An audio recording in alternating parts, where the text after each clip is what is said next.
Assalamualaikum warahmatullahi wabarakatuh. Waalaikumsalam warahmatullahi wabarakatuh. Gimana kabar pagi hari ini? Alhamdulillah. Pagi. Pagi. Terima kasih anak-anak sekalian, kita berjumpa kembali pada hari ini. Hari ini kita akan belajar informatika tentang berpikir. Itu dahulu Bapak lihat di absensi kalian ada 2 orang yang masuk dan Adit. Oke, semoga teman kalian yang tidak ikut diberi kesempatan dan kesembuhan ya. Oke. Sebelum pembelajaran hari ini kita mulai, saya minta tolong untuk ke kelas berdoa dalam hati aja ya. Berdoa dalam hati di bibir selesai. Kipasnya kenceng banget. Mau goyang-goyang ngapain?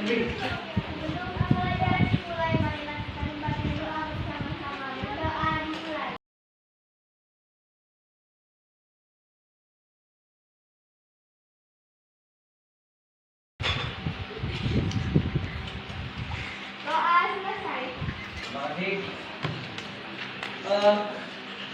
Untuk pembelajaran hari ini sebelum kita mulai, terlebih dahulu kita buat kesepakatan terlebih dahulu. Ya, kesepakatan hari ini biar kita sama-sama belajar. Tolong bukunya, teksnya. Kesepakatan yang harus kita penuhi hari ini adalah kehadiran. Ya, jangan cukup kelas tetap waktu juga kan? Ya, terus ada sikap dan perilaku menghormati guru, menjaga kebersihan. Sudah kan? Alhamdulillah, kelas sekalian sudah bersih semua. Nanti kalau ada pertanyaan, kalau menjawab harus mengajung tangan, ya. Dibiasakan seperti itu. Jangan menjawab sebelum mengajungkan tangan. Oke, siap. Kira-kira kalian siap untuk mengikuti pembelajaran hari ini? Siap. Kalau kita siap, kita sepakat ya. Ini ya, kita sepakati. Kalau ada yang melanggar akan kita sanksi nanti. Oke, siap. Nah, tujuan pembelajaran hari ini, tujuannya yang pertama, kalian memahami konsep apa? Berpikir komputasional. Mengerti ya? Terus yang kedua, mengidentifikasi. Yang ketiga, kalian dapat menerapkan. Dan yang keempat, kalian dapat mengembangkan pola pikir, berpikir. Itu tujuan pembelajarannya ya. Baik. Apa berpikir komputasional? Ayo. Di situ sudah Bapak paparkan, berpikir komputasional adalah suatu pendekatan atau cara berpikir yang menggunakan konsep-konsep dasar ilmu komputer untuk memecahkan masalah. Oke. Jadi kalau kalian berpikir komputasional itu berdasarkan konsep yang ada ya. Urutan secara sistematis ya. Seperti kalian komputer untuk menghasilkan suatu informasi sebelumnya harus ada data input. Oke, itu adalah konsep berpikir komputasional.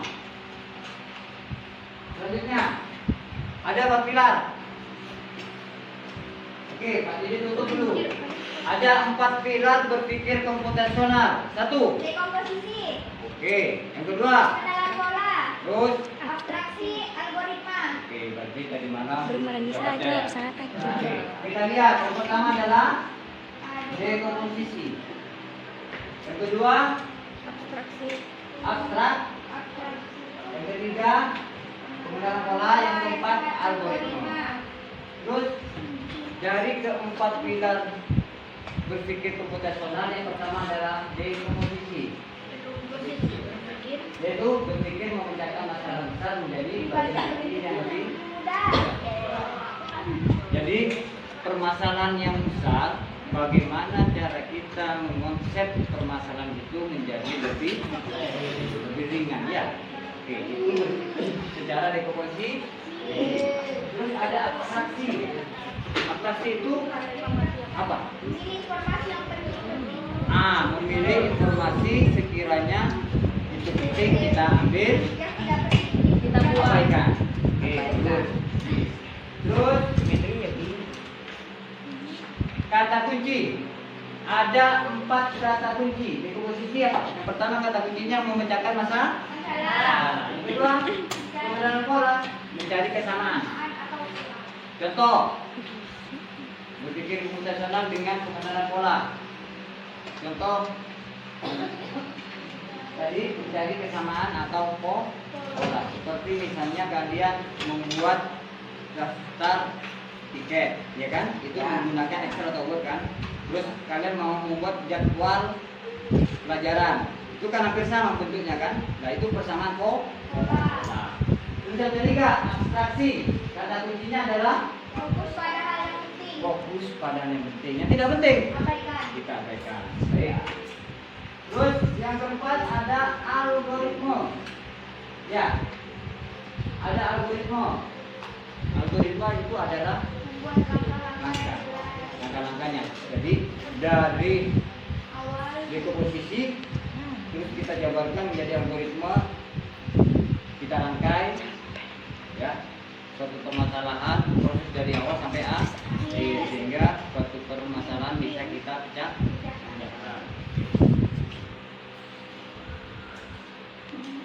Sudah? Kira-kira jangan sudah mengenal. Tadi ditanya lagi. Kira-kira manusia hidup punya masalah enggak? Punya. Dari permasalahan itu, dengan pembelajaran ini, kalian sebagai generasi muda harus bisa berpikir Rasional. bisa berpikir Kritis. kritis. Jangan mengikuti apa? Harus lingkungan yang ada ya. Jadi kalian harus bisa berpikir, harus bisa memilah mana itu hal yang baik dan mana yang buruk. Seperti informasi. Informasi kan ada yang kalian share, upload, ada berita kan?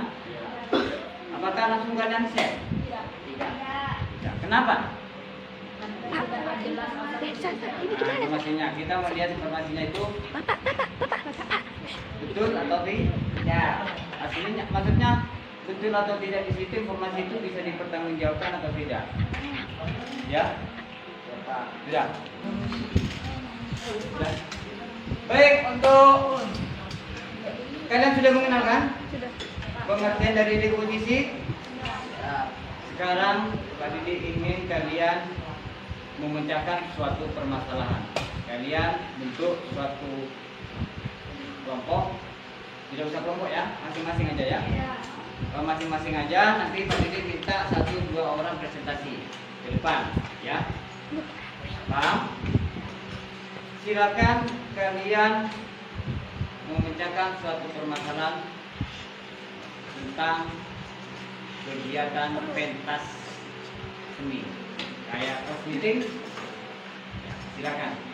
Kalian kelas meeting itu kalian jadikan satu permasalahan, pecahkan dengan menggunakan 4 pilar komputasional. Paham? Silakan. Yuk, kerjakan. Atau kelompok aja ya. Kelompok aja. Dibagi 4. 1, 2, 3, 4, 5 kelompok, satu deret, satu deret. Oke? Pak Didi tidak akan menunjuk siapa yang seperti kemarin. Jambu pisang, terus gitu ya. Ini jawab kamu.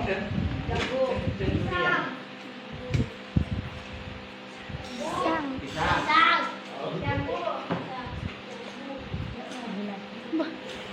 Jambu, pisang.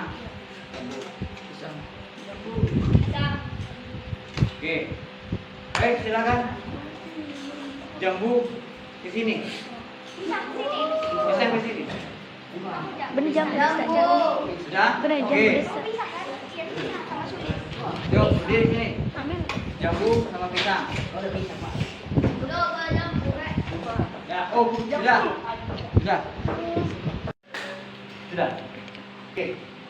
Baik, karena kelompok sudah terbentuk, baik, Pak Didi akan menentukan siapa yang presentasi pertama kali. Ya. Nanti Pak Didi akan menunjuk. Yang menentukan adalah game permainan dari Pak Didi. Ya, perhatikan.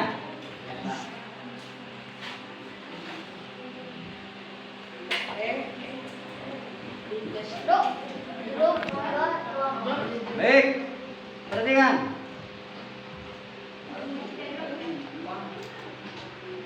Silakan. Yang pertama nanti yang nyampe pertama yang akan presentasi pertama. Jeruk, mangga, ada jambu, ada. Ya, perhatikan. Yang pertama, kelompok mana yang akan nyampe pertama itu yang akan melakukan present. Kelapa. Oke, kamu kelapa ya? Ya. Oke, kelompok kelapa pertama kali. Terus kedua, biar nanti kalian langsung melaksanakan ya. Terus yang kedua,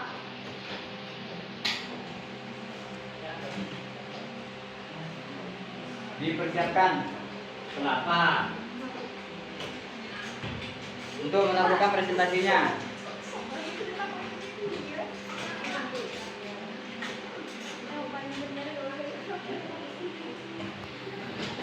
Jeruk. Ya, belum tentu. Itu yang kita. Belum tentu, siapa tahu enggak? Jeruk. Siapa tahu? Jeruk. Oke, jeruk. Jeruk adalah nanti kelompok jeruk yang akan menentukan presentasi kedua. Oke, untuk sementara dua aja dulu ya. Untuk yang presentasi. Oke. Yo. Tadi di permainan game sudah ditentukan kelompok mana yang akan tampil pertama kali. Yang pertama adalah kelapa, ya. Oke, untuk kelapa, silakan kelompok kelapa presentasinya kan dulu di depan. Ya. Di sini. Oke. Assalamualaikum warahmatullahi wabarakatuh. Waalaikumsalam warahmatullahi wabarakatuh. Saya dari kelompok kelapa akan mempresentasikan hasil kerja kelompok kami. Ambu jangan game.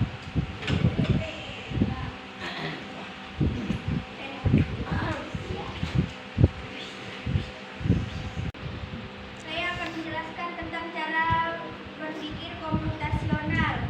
Temanya adalah kelas ide. Ya, dekat sini ya. Yang pertama ada dekomposisi, yaitu menentukan jadwal konsumsi panitia dan penetapan juara. Yang kedua ada pola, jadwal konsumsi panitia, penetapan juara, dan sistem bertemu. Yang ketiga abstraksi, kita menentukan jadwal konsumsi panitia, penetapan juara, dan baju. Yang keempat ada algoritma, kita akan menyusun langkah-langkahnya dari awal sampai selesai. Pertama ada menentukan jadwal acaranya. Kedua, konsumsi seperti air dan makanan lainnya. Ketiga, panitia. Dan keempat, penetapan juaranya. Sudah. Sudah. Oke. Terima kasih, tepuk tangan untuk kelompok kelapa. Silakan dulu. Melek anjing. Ada pertanyaan enggak? Ada. Mencet apa aja? Kelompok lain setuju? Ya. Oke. Untuk Pak Didi tambahin ya, untuk algoritmanya Bisa. sebisa mungkin diceritakan proses dari awal. Pertama, kita menentukan jadwal pelaksanaan kegiatan, yang kemudian kita membentuk suatu kepanitiaan, di mana kepanitiaan itu terdiri dari Jadi yang kedua. para guru. Di samping itu kami juga menyediakan konsumsi dalam kegiatan class meeting sehingga pelaksanaan bisa berjalan dengan baik. Di samping itu, Dewan Juri menentukan Ini sulit. peringkat atau juara-juara dari kegiatan yang kita lakukan, terus diberikan serangkaian sampai akhir. Ya, sudah paham? Oke. Sekarang ada pertanyaan dari Pak Didi. Pertanyaan dari, saya tanya dulu satu. Berpikir profesional satu apa? 4 pilar tadi. Satu diantaranya Loading ya. abstraksi satu. Yang kedua, kira-kira apa lagi? Selain abstraksi? Hah? Apa? Dekomposisi. Terus algoritma. Meneran pola. Terus Dalam bola. boleh. Pengenalan Sekarang pertanyaan dari Pak Didi. Itu kan ada 4 pilar berpikir mutasional. Kira-kira kalau dibolak-balik, yang depan ditaruh di belakang, yang di belakang ditaruh di belakang taruh tengah, kayak dekomposisi. Dekomposisinya nanti Pak ditaruh di belakang aja Pak. Kita algoritmanya dulu kita kerjakan. Kira-kira bisa enggak? Bisa iya, bisa enggak? Bisa iya, bisa tidak. Bisa ya? Cukup jauh kok. Alasannya? Kalau iya, karena kita sudah tahu cara langkah-langkah kegiatannya. Langkah-langkahnya sudah mengenal. Sudah. Terus sudah tidak? Tidak, karena kita tidak tahu langkah-langkahnya. Baik. Tepuk tangan untuk teman kalian. Pertanyaannya dan jawabannya bagus sekali ya. Jawabannya bagus sekali dari teman kalian. Bisa ya karena kita sudah mengenal, sudah melakukan, sudah pernah ya melakukan kegiatan tersebut. Bisa tidak karena kita belum tahu, belum mengenal, belum melaksanakan, sehingga kita harus mengenal terlebih dahulu. Sudah? Sekarang Pak Didi ingin perhatikan sebagai refleksi ya, sebagai refleksi silakan kalian di WA Pak Didi kirim link di minggu kemarin ya kan, ada linknya kan, silakan kalian difoto ya, difoto, silakan buka WA-nya, ini WA-nya, buka WA-nya. Pembelajaran hari ini kalian ungkapkan ya, ungkapkan perasaan kalian, kemudian kalian kirim ke link Padlet yang Pak Didi kirim ya. Dari teman kalian ya, ada yang mengatakan Sherly mengatakan saya kesulitan di dalam algoritmanya Pak. Oke, Sherly mengalami kesulitan di dalam algoritmanya. Jadi di dalam algoritmanya itu serangkaian dari proses awal sampai akhir itu diceritakan. Prosesnya dari awal sampai akhir. Terus yang kedua dari Windy mengalami di abstraksi. Untuk Windy abstraksinya itu ya sesuatu yang seperti dekomposisi. Di situ sekiranya yang tidak penting tidak usah diambil, diabaikan saja. Jadi tidak menambah masalah yang harus kita selesaikan ya. Baik, semuanya kira-kira semuanya sama ya. Terima kasih. Untuk hari ini pembelajaran saya kira sudah cukup ya. Terima kasih. Tolong sebagai tugas di rumah, tugas masing-masing Pak Didi nanti kirim tugasnya kepada kalian semuanya. Ya. Jadi lihat di WA grup kelas 7